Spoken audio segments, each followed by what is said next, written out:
What's good, Wizards fans? It's your host, the real Ed Oliver, and my guy Brandon Scott. Today we're going to go over 2K ratings, answer one more hot take. So let's get to it. You are Locked On Wizards, your daily Washington Wizards podcast. Part of the Locked On Podcast Network. Your team every day.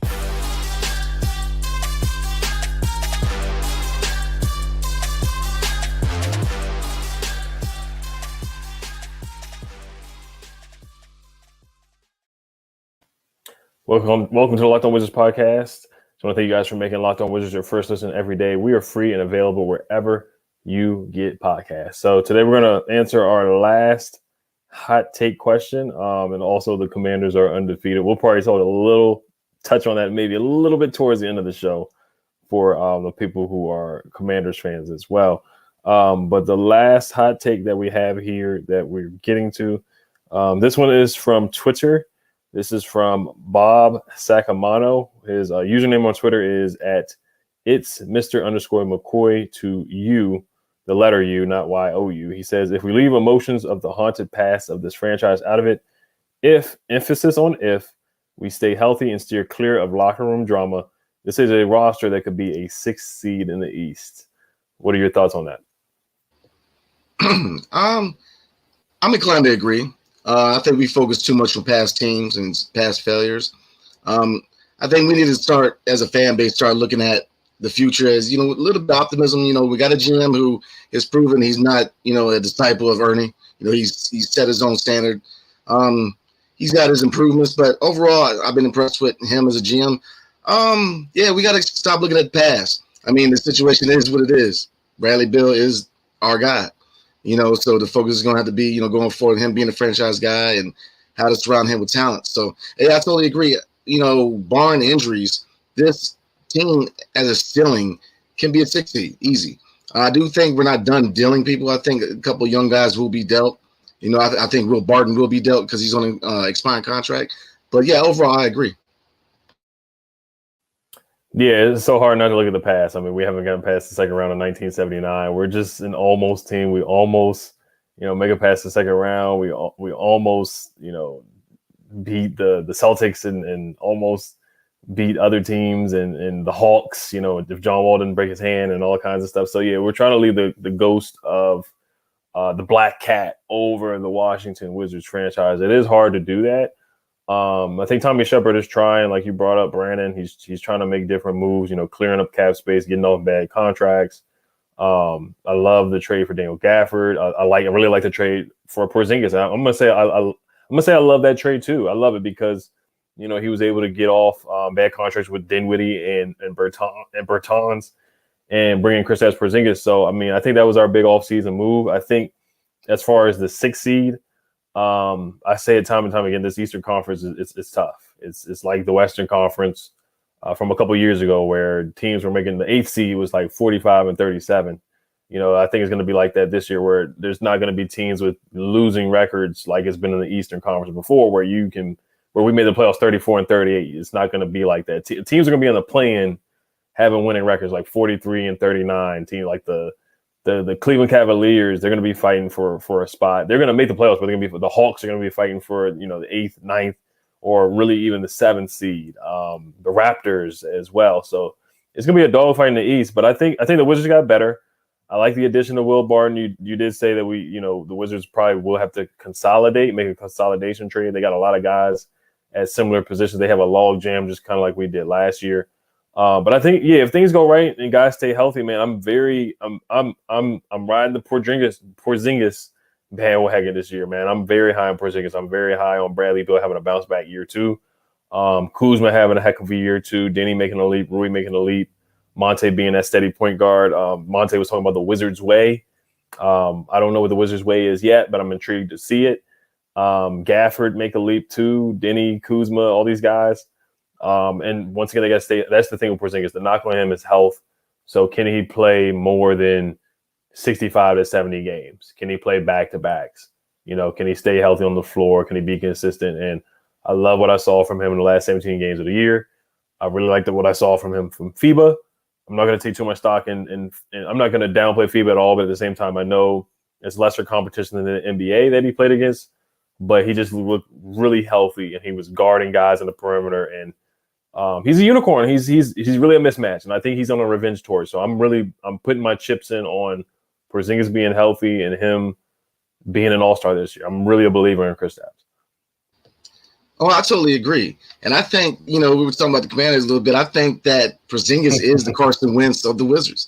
He gets a lot of hate, and, I've always said, it's never a talent thing with Porzingis. It's, the injuries have, taken a hit over the years. But, what he's shown in the FIBA, and like you said, you can't put too much in the FIBA, but I put more in the FIBA than I do with Summer League. Because, you got proven guys in FIBA that, MVP level guys like Jokic, the list goes on. So, I'm very intrigued. Like I said, the ceiling to me is 6 seed, but I think that comes after a consolidation trade. Like I said, we have too many guys at the 4 position, and too many young guys that play the same position. Where are you really going to play Kispert? What's Johnny Davis's role going to be? As far as his development. So there's a lot of questions, and I think the biggest thing that nobody talks about is the adjustments that Wes Unseld is going to make. Does he make that step forward year 2? Because very often last season he was very overmatched coaching wise. Especially with when he went ahead with these bigger teams. I'm sorry, like Doc Rivers. Doc Rivers played him last season. And the list goes on. Wes Unseld, he's a 2nd-year coach, but I want to see what kind of adjustments he makes. Especially with the rotation. But overall, man, I'm very optimistic, especially with Denny and KP. Definitely, and with the Commanders, the way of looking at it too, I brought up too how you can look at West in a Ron Rivera kind of way, where Ron Rivera only signs Panthers, or for the most part, it's Panthers. Now West got to bring in his Nuggets guys. This is West's first and he's not a GM, so he's not like the guy that's pulling the strings or anything like that, like how Ron Rivera is. But of course, West has some input. I know him and Tommy definitely talk about guys that they want to pick or guys in the draft or guys that they want to sign. And I think, obviously had a big part in bringing in Monte Morris, a guy that they really like. And he had a really great relationship with in Denver, and same thing with Will Barton. So he has guys that he can trust, that he can lean on. Will Will Barton be traded before the trade deadline? Who knows? He's on an expiring deal. He could be looked at as like a KCP kind of guy. But he can do more offensively as far as putting the ball on the floor. But this is a big year for Wes Unseld Jr. It's not, the honeymoon is over. He did make some rookie mistakes. The Clippers collapse, being up by 35 and losing it. I think that loss was definitely, you can blame the players too, but a lot of it was on Wes Unseld Jr. Like you said, a NBA championship head coach in Tyronn Lue did out coach him in that game. He sub guys that weren't playing well, whether they were starters or being paid big bucks or not. Tyronn Lue sat down Eric Bledsoe. He sat down Batum. He sat down majority of the Zubac. He sat down their starters and he put in backups, and Luke Kennard and guys, Jay Scrubb and guys who are, coming from, rookies and undrafted were putting up big numbers and hitting big shots against the Wizards in that game. And it was deflating for the Wizards, and it was something that you don't want to see from, rookie head coach and guys like Bradley Beal, who's your leader who's supposed to be your number one guy on the team. So, this is a big year for Wes. Coaching adjustments, defense. The defense was lackluster too. So, we got to see how this defense is too, because Wes he's supposed to be he's a defensive minded head coach as well. Yeah, I agree. And I think that's what disappointed people last season with the defense, because, he was known for being that defensive guy in Denver. But to me, that's one of the biggest things that I want to see this season is, does Wes Unseld make those adjustments, because he, like you said, he was clearly outcoached. Tyronn Lue was an example, Doc Rivers, list goes on. A lot of these seasoned guys kind of were like, blood in the water, sharks that got on them. So, but I do think that Wes Unseld will, he will take that step. I'm a big believer in Wes Unseld. He did enough last season. He had his struggles. He did enough last season to where I believe he's going to develop into a good coach. It's just, he's got to deal with the lineup. Every year we can't continue to have, depth's a good thing, but, we always say it can also be a bad thing. And it showed last season because, you guys fighting for minutes, and it's going to cause issues, so we'll see. I think more moves are coming, and in my opinion, and if I predict anything, I would see Will Barton gone by the deadline, and I would maybe see Rui being dealt because, hey, this is Rui's contract year. See, they got to ask themselves, do you want to extend Rui? Is Rui part of the future plans here in DC? So there's a couple of things I want to, look forward to. Definitely, yeah. Time will tell on that stuff. They do have to make a decision, and having good players at the same spot is a good problem to have until it becomes a problem. That was the whole theme last year. That did become a problem, like you brought up, and like Bob Sacramento brought up too. The locker room drama. I think there's different personalities. Montrez is he has a very strong person. We got some guys with strong personalities too. But Montrezl Harrell has had a history of conflict with the Clippers, with his teammates. He's had, he was upset with the Lakers with, I'm blanking on the Lakers coach who just got fired. He won the championship with the Lakers in 2020. Frank Vogel, he didn't get along with Frank Vogel because he got benched. So every stop Montrezl has had a lot of spots. He has had some conflict, and then last year we had Denny and Davis having a conflict. KCP and Montrez getting in a fist fight. Dinwiddie making comments. So that's why West really wanted to get some guys that he is familiar with and very, very comfortable with. But we're going to continue this talk too.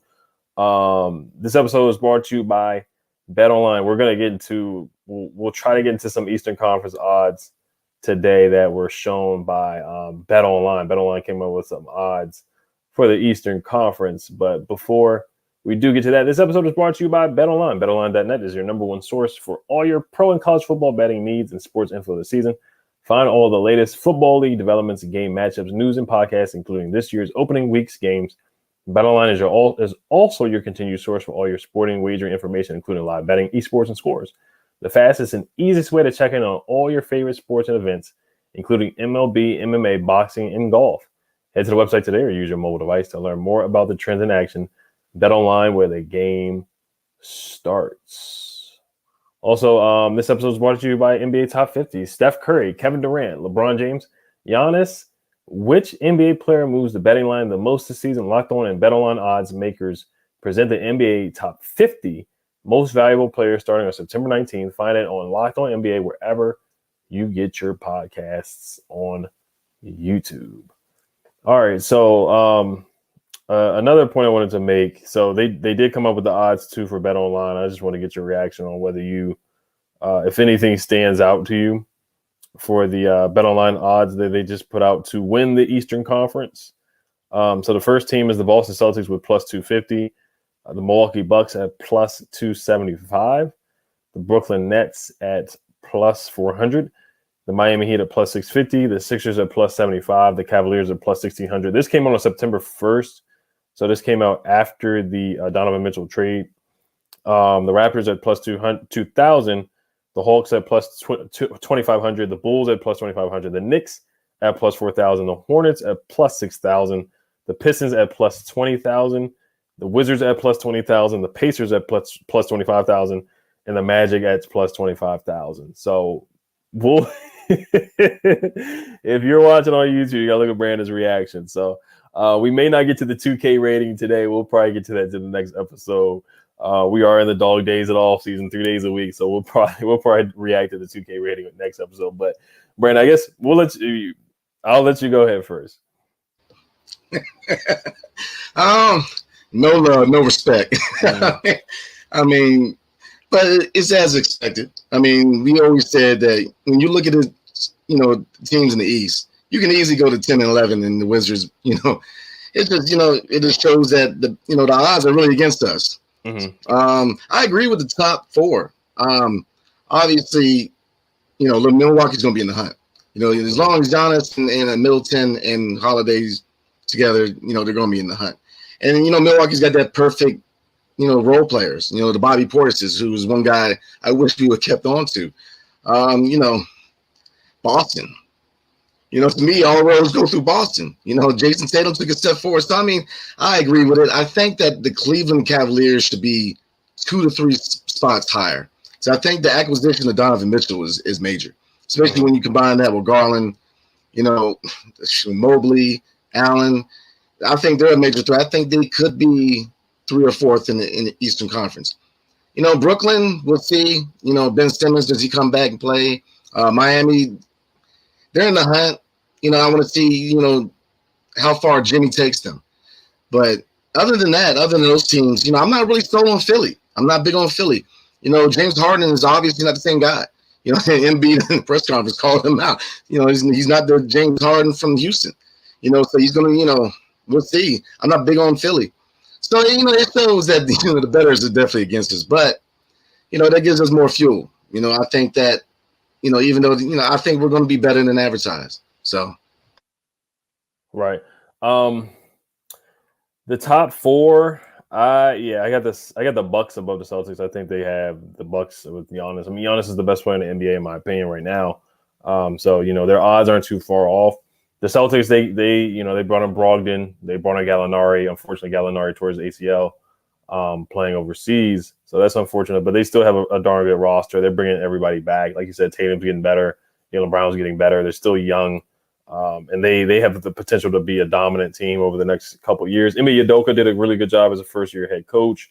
Grant Williams is a good role player. Marcus Smart is a good point guard role. He's a good role player as well. He's more than a role player, I would say, but he's just a dog for them. He's their mean guy, their enforcer. Grant Williams is their mean guy too. Robert Williams. So they just have a really good roster, in my opinion. I think they're going to be good. Now you could say they if Chris Middleton would have played for the Bucks, that the Celtics would have lost and the Bucks would win. I'm one of those people. I think if Chris Middleton would have played, they would have won. The Nets, you just don't know with KD and Kyrie. You just don't know. Like, they're both super talented. Of course, Kevin Durant. I think Kevin Durant, if you want to talk about talent, I think he's the most talented player in the NBA.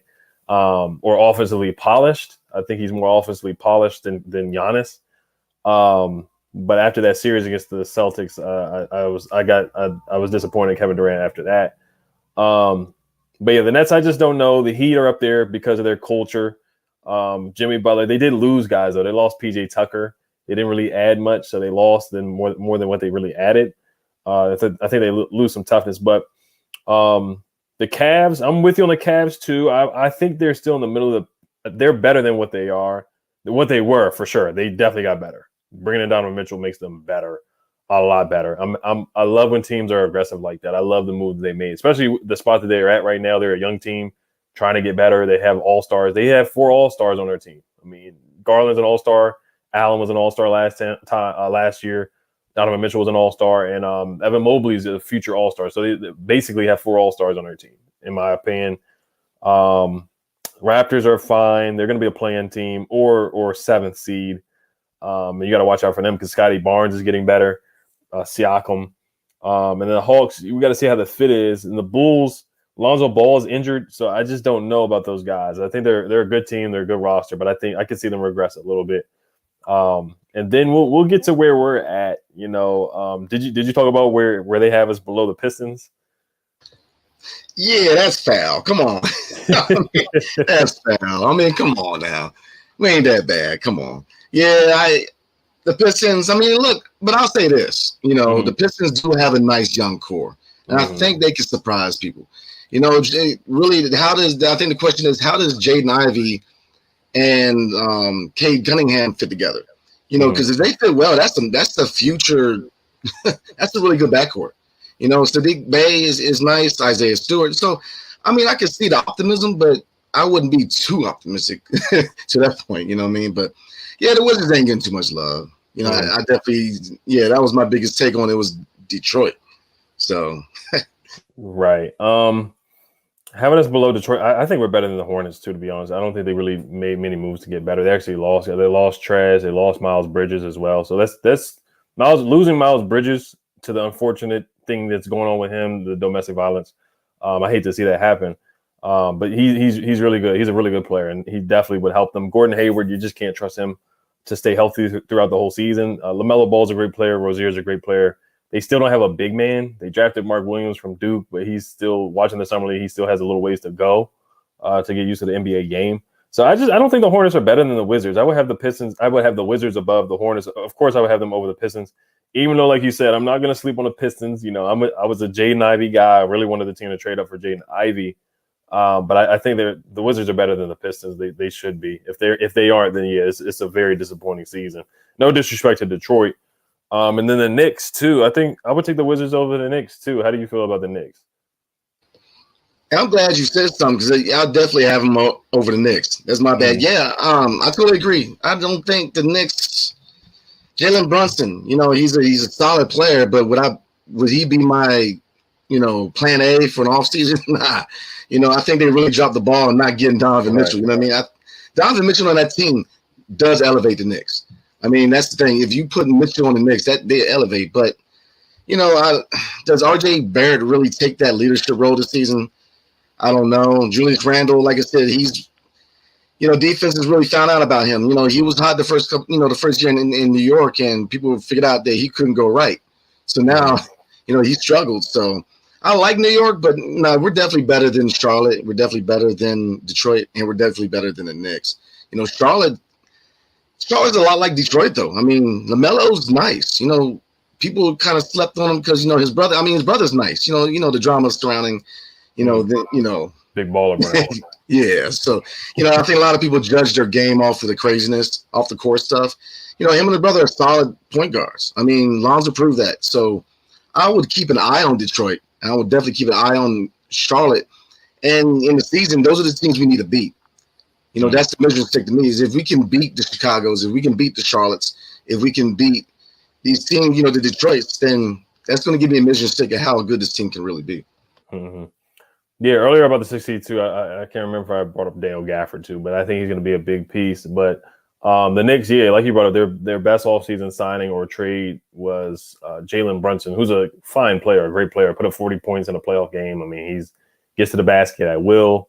He can create all that. He's a really good scoring guard. They missed on Donovan Mitchell just like we did. That was they were the team that was supposed to get him. The whole process, if I would have bet money on betonline, I would have been like, okay, he's going to be on the Knicks, because the Knicks were the loudest team trying to get him, those were the most reports and rumors. And then out of nowhere, the Cavs get him. So the Knicks had a disappointing offseason. RJ Barrett, he's a good player. But he's more like a number 2 or number 3 on a competitive team. Julius Randle, he regressed last year after the All NBA season. Tom Thibodeau, I think he's a good coach, but he plays the old guys over the young guys. What's going to happen with Obi Toppin? What's going to happen with Quickly and Quentin Grimes and some of the other young guys that they drafted over the years? So, but the Knicks, they're always disappointing. They're always missing out. I remember they wanted to tank for Zion. They couldn't even get Zion, so they missed it. They have the worst luck in the NBA over the past couple of years, kind of like the Wizards have for the past couple of years too.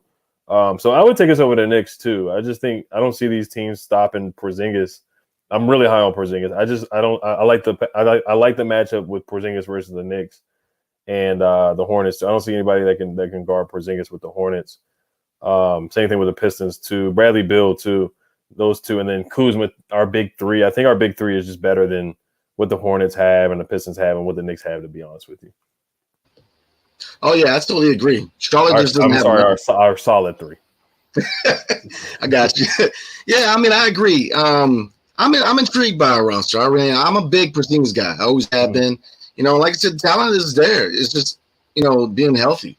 If he can come back healthy, if Brad can come back healthy, if Kuz can take that leadership role, take the pressure off Brad, this can easily be a really sneaky, sleepy, really good team, though. You know what I mean? Because a lot of people count us out. Another thing I kind of want to look at is, like I said, I was very happy about Monte Morris acquisition because I want to see the speed. Dinwiddie, type of guy, slowed offense down, kind of, and it just didn't match up with the roster. I think that if Monte can push the pace and become that distributing guy, I'm very intrigued. I'm saying, Ed, I'm intrigued, man. Mm-hmm. I am too. I'm excited for the season. The season's coming pretty soon. Training camp starts September 24th. In another episode, we're going to definitely look at the training camp roster and look at some of who else is on the roster, who's battling for roster spots and whatnot and stuff like that. So we're definitely going to look at that. But yeah, it starts the 24th. So media day is September 23rd, which is a Friday. The 24th is a Saturday. So we're definitely going to react to player interviews and stuff like that. Next episode, we're definitely going to try to do the 2K rating sometime this week. And then after that, we got a couple more weeks until training camp starts. Really not that far. So, but yeah, like you said, I'm excited for the season to start. I do think the Wizards can be a sleeper too. So, but yeah, I just want to thank you guys for listening and making Locked On Wizards your first listen every day. Now, for your second listen, Get up to date on the latest news and rumors in the NBA in just 30 minutes every day with Locked On NBA. Locked On NBA, your daily NBA update in just 30 minutes. Once again, Brandon, I forgot what your prediction was for the Commanders game, like your score and your keys to victory. Oh man, the score was a little closer than I wanted it to be. Right, but I knew it was going to be a shootout. I mean, I knew that Jacksonville was going to test us. They got a nice young team. Not to I like what I saw from the team yesterday, but I predicted, what did I predict? 34-17. So we weren't too far off, but right. Keys to victory. Wentz not letting his head take over the game. He made his mistakes, but then how he played that fourth quarter. Wow, this is what we're looking for. This is why we wanted a franchise quarterback, because we need a guy that is going to drive down the field. He impressed me in the fourth quarter. Two, Antonio Gibson. He earned that job. No fumbles. He lowered his shoulder. He was in the holes hard. I mean, man, AG's back. I like what I saw from AG. And three, man, that wide receiver core. I'm trying to tell you, Ed, that receiving core is nasty. This can easily be a top 5 receiving core. They got me excited. Right. I mean, yesterday I bought me a Dawson jersey, man. I'm telling you, McLaurin, look, that long lob that Winstead, come on. If you're not excited about this wide receiver core, then you ain't watched the game. You know what I'm saying? So, yeah, that would be my 3 keys. Right, yeah. I mean, the betting odds right now for Offensive Rookie of the Year is Jahan Dotson. So, but you hit the nail on the head with your keys to victory. We're going to talk more about the Wizards, of course, next episode. But the Commanders are undefeated, so we're both excited and happy. So, just want to thank you guys for listening, making Locked On Wizards your first listen every day. Make sure you guys subscribe and hit the notification bell on YouTube as well.